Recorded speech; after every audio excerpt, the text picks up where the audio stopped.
there is no legal or constitutional basis for a framework to do or a framework to do that.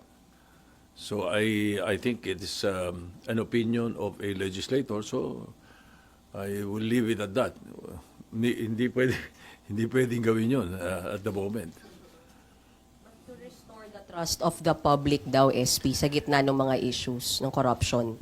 Well, first of all, and I have vowed already, we will make sure that the budget process, as far as the Senate is concerned, will be transparent and accountable.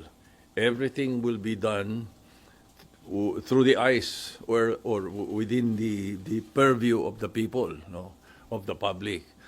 So that's one. No? And then hopefully the ICI can open to the public its deliberations. You know? That's another. And the most important of all is that the judiciary act well.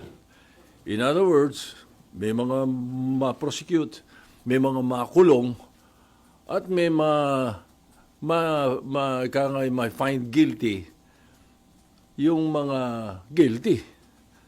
You know, to make sure that those who are guilty are proven so and are sentenced.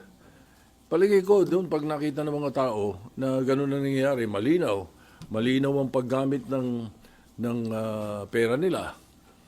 Diba? Malinaw ang investigasyon. Malinaw din ang resulta ng judiciary. What more can you ask for?